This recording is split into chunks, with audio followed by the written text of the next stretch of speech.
can you start off by saying the number 7 and then like what it represents? Yeah, 7 people.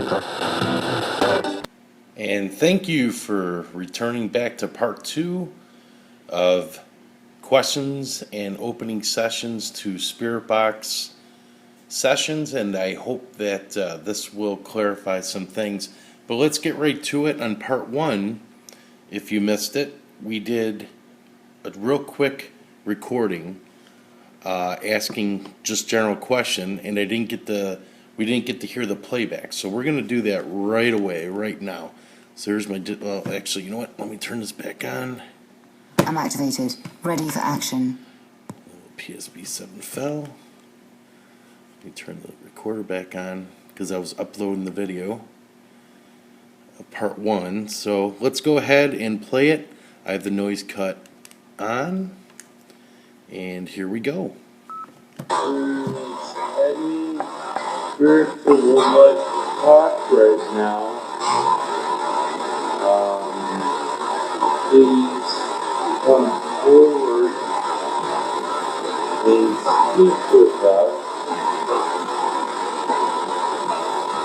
I come as your friend, I mean your calling, those respect and just looking to communicate with the other side. And if you need help, please let me know.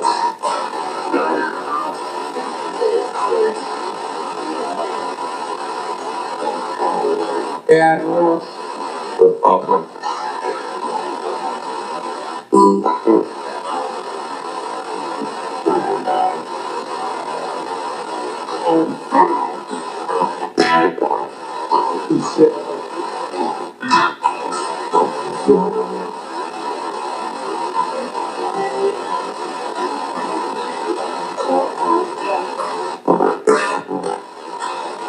Can you tell me how many spirits are out there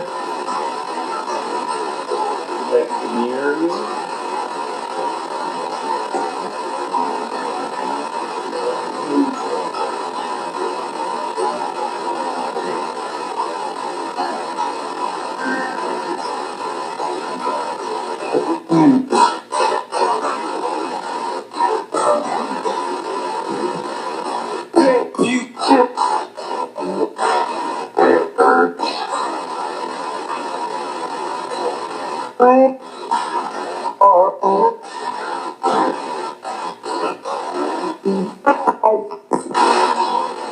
Yeah, be right back.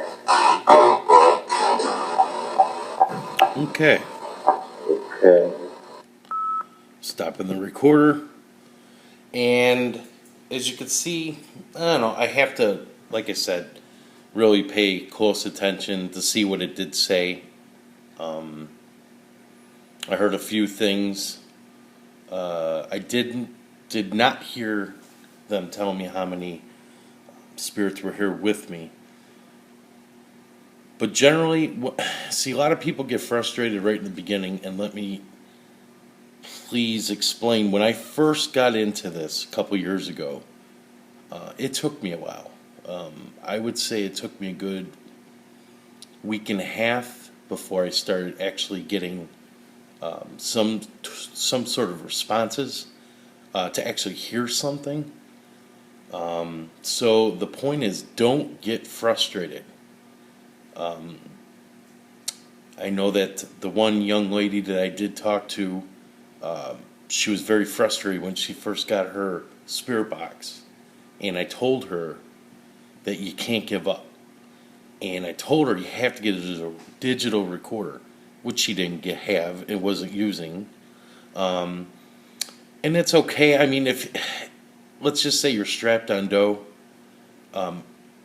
If you are, I advise you to do the spirit box at a higher rating. I would say 200 to 250 on the FM, preferable, so that way you can hear it better with your ear. And, you know, once again, if you miss a word and it goes by, if you're not recording, then you're not real too sure what it said. But if you're going to go with the lower speeds, like at 100, or 150, I definitely recommend using a digital recorder. You will hear stuff, but it'll be really fast. And I catch so much more. I would say 80% of the stuff I do hear, responses, I get off the digital recorder. And that's why usually I do about between a 5 to 10 minute blast.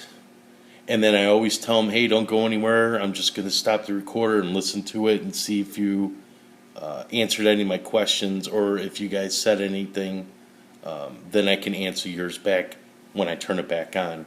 And a lot of times they're still there. Like, I'll tell them I'll be right back, and I'll come back, and they're there.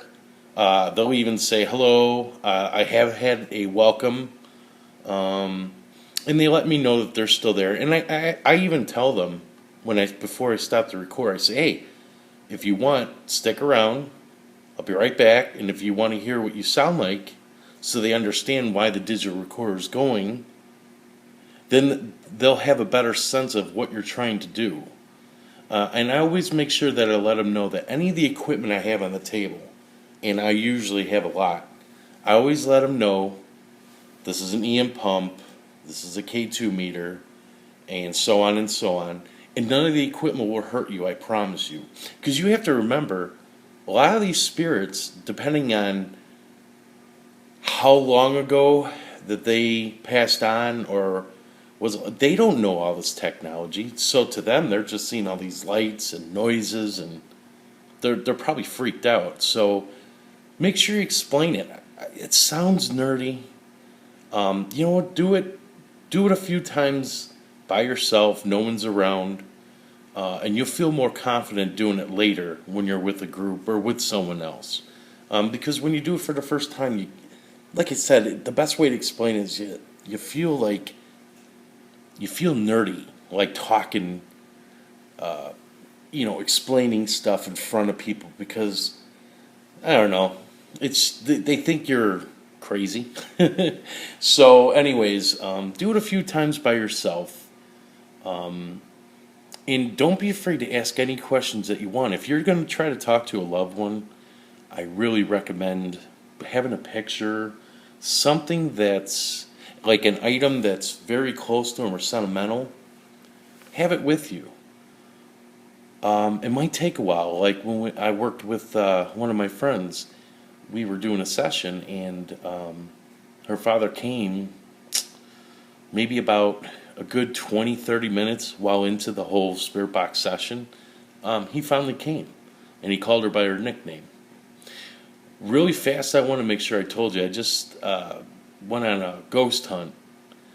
We were investigating a site, which I won't disclose where, but there was a homicide of multiple people, and I had two skeptics there that never done it before.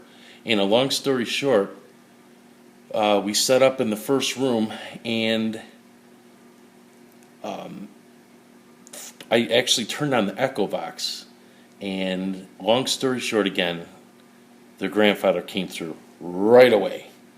For 30 minutes they were talking to their grandfather, and by the end of the session, the one girl left crying because she wasn't ready for it, and the other one did stay. But the point of that story is, be aware that if you have a loved one that comes through, don't freak out. Talk to them. Ask them if they're okay. Try not to ask any questions about heaven or stuff like that, because generally you don't get an answer for that, and you don't want to press it. You know what I mean? You want to get them comfortable. And that reminds me, if you try to ask for names, I have a tough time trying to get them to say their name. So in the session, I will say, hey, I'm going to give it another try. Can you tell me your name or a nickname or someone something I can call you to refer to you? So every time I turn it on, I could be like, hey, Jack, or hey, big guy, or whatever they want me to call them. That's why I have them call me House. And I remind them, you can call me House, give me something to call you. So anyways, if you have any questions about, questions or anything dealing with the spirit box, let me know. Leave it on a comment below. on YouTube, or go to my Facebook page, House of Paranormal, at gmail.com. And I'll try to get back to you. If you have an idea of what you want me to do for another recording, leave it there too. I'll probably do an Echovox one, and maybe I'll break down some of the equipment like the Mel meter and stuff like that. So I hope you enjoyed part 2. Again, have any questions, let me know. And thank you for taking the time to watch my video. This is the House of Paranormal, and I will talk to you again soon. Thank you.